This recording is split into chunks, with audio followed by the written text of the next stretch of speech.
Okay guys, welcome back. So basically ये हमारा आखिरी लैब होने वाला है। मैं इस टॉपिक को मज़ीद नहीं खींचूंगा, मुझे ज़रूरत इसकी महसूस नहीं हो रही है। आप लोग वैसे भी सीख रहे हो चीज़ों को, तो फ्यूचर में आप इसको मज़ीद भी एक्सप्लोर कर सकते हो। अगर आप चाहते हो मैं आपको रिसोर्सेज प्रोवाइड कर दूंगा। हमारा थर्ड लैब है blind OS command injection with output redirection. ठीक है, आउटपुट हमने इसका रीडायरेक्ट करना है, तो सबसे पहले हम क्या करेंगे, इसको हम कॉपी कर देंगे और बहरहाल में यहाँ पर इसके blind OS command injection with output redirection, हाँ ठीक है, इसको मैं यहाँ पर पेस्ट कर देता हूँ। और पेस्ट करने के बाद हम यहाँ पर आ जाते हैं। थोड़ी बहुत मैंने तो आपको कमांड लाइन पहले से ही पढ़ाई थी, ठीक है। तो blind OS command injection vulnerability ही है फीडबैक फंक्शनैलिटी में। और फीडबैक में अगर आपको याद हो, हमने कहाँ पर डिस्कवर की थी, ईमेल में, अगर आपने लास्ट लैब चेक किया हुआ है। नहीं तो प्रीवियस वीडियो का एक बार फिर से रिव्यू कर लीजिए।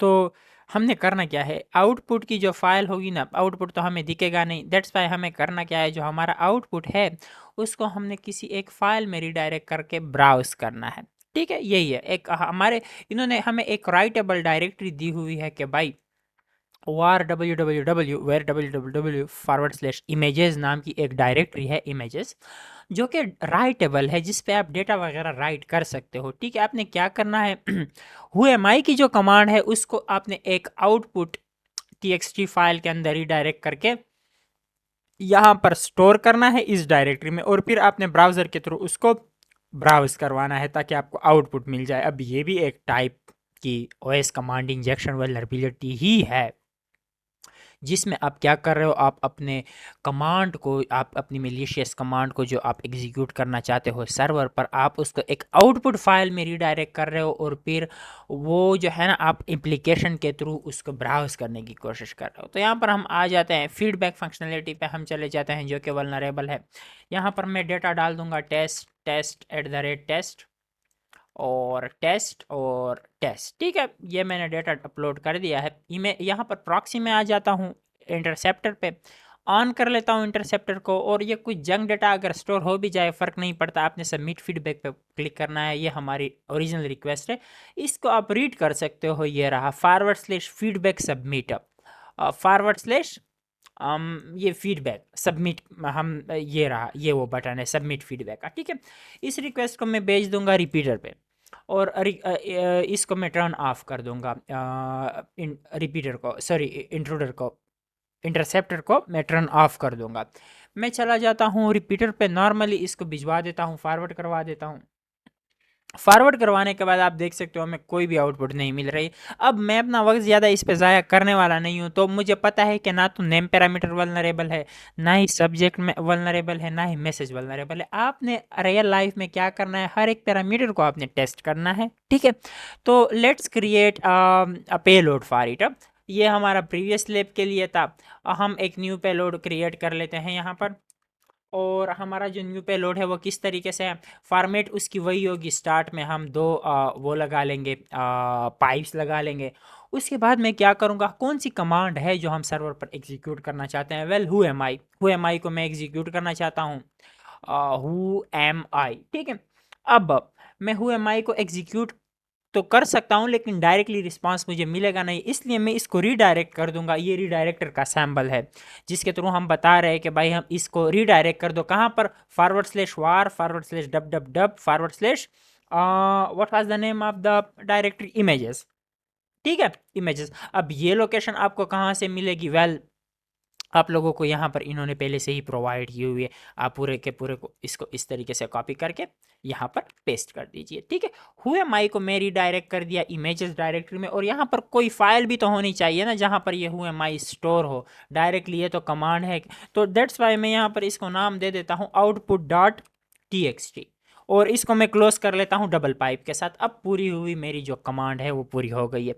कर क्या रहा हूँ, हुए माई को मैं रीडायरेक्ट कर रहा हूँ, और कहाँ पर, वार www फॉरवर्ड स्लैश इमेजेस, जो कि एक राइटेबल डायरेक्टरी है, और output dot T x T में मैं उसको सेव कर रहा हूँ। ठीक है, तो इसको मैं कॉपी कर लेता हूँ, और कॉपी करने के बाद मैं नॉर्मली यहाँ पर इमेजेस यहाँ पर आ जाता हूँ, नेम में मैं ट्राई करता हूँ। अब आप कहोगे ये आपने क्या कर दिया सर।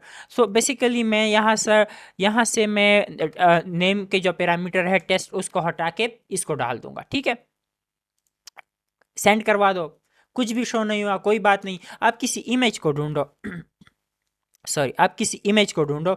सो इमेज को ढूंढने के लिए हमें क्या करना होगा, होम पे आ जाते हैं। इमेजेस को क्यों ढूंढ रहे हैं, क्योंकि इमेजेस की डायरेक्टरी में ही ये गया है ना, तो वहाँ से इमेजेस भी लोड हो रहे होंगे। यहाँ पर मैं व्यू डिटेल्स पे आ जाता हूँ, किसी एक इमेज पर मैं उस पर राइट क्लिक करके ओपन इन न्यू टैब कर लेता हूँ। तो ये वो इमेज है जो लोड हो रही है, देख रहे हो, /images/ फाइल नेम 10.jpg। अगर आपको कन्फ्यूजन है, मैं इस पूरे यूआरएल को कॉपी कर लेता हूँ और सबलाइम टेक्स्ट एडिटर में मैं आ जाता हूँ।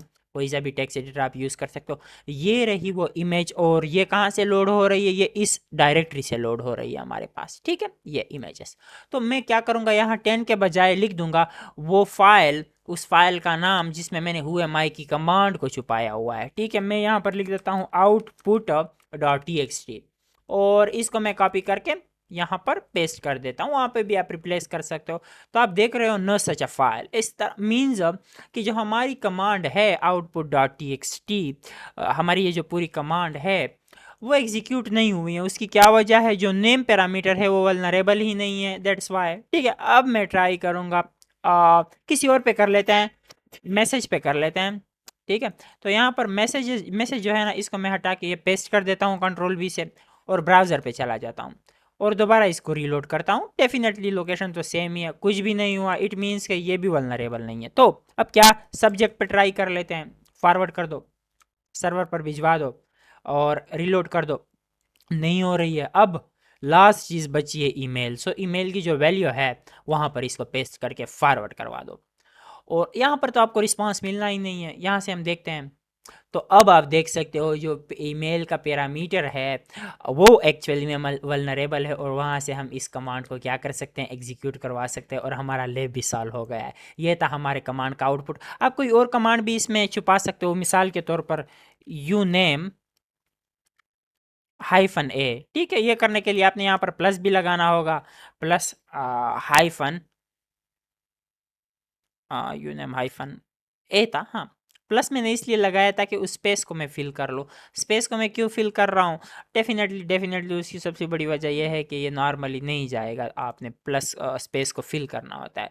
रिलोड कर लेता हूँ, तो आप देख सकते हो कि ये मुझे बता रहा है कि भाई 4.4 इसका कर्नल वर्जन है, अमेजोन का है शायद सर्वर, और ये x86 बिट है, और ये एक लिनक्स बेस्ड ऑपरेटिंग सिस्टम है, ठीक है। तो यहाँ से आप कुछ और भी कर सकते हो, इफ़ कन्फिग मीन्स अपना शेल ड्रॉप कर दो, रिवर्स कनेक्शन ले लो, बहुत कुछ कर सकते हो ये सब। तो आई होप आप लोगों को समझ लग गई होगी इस चीज़ की। कोई कन्फ्यूजन हो, मेक श्योर करो कि आप मुझसे पूछो, ठीक है, पूछ लिया करो, मैं इंशाल्लाह रिस्पांस कर दूंगा, कोई इस तरह का मसला नहीं है। जहाँ पर भी कन्फ्यूजन है, व्हाट्सएप पे पूछो, फेसबुक पे मैसेज करो, जहाँ पर दिल करे पूछ लिया करो, ओके। So take care. इस मॉड्यूल में इतना ही था, मज़ीद मैं इसको ज़्यादा एक्सप्लोर नहीं करने वाला हूँ, क्योंकि और भी बहुत कुछ पढ़ाना है यार, ठीक है। यहाँ पर हम सिर्फ और सिर्फ एक वल्नरेबिलिटी पे तो सारा टाइम ज़ाया नहीं कर सकते।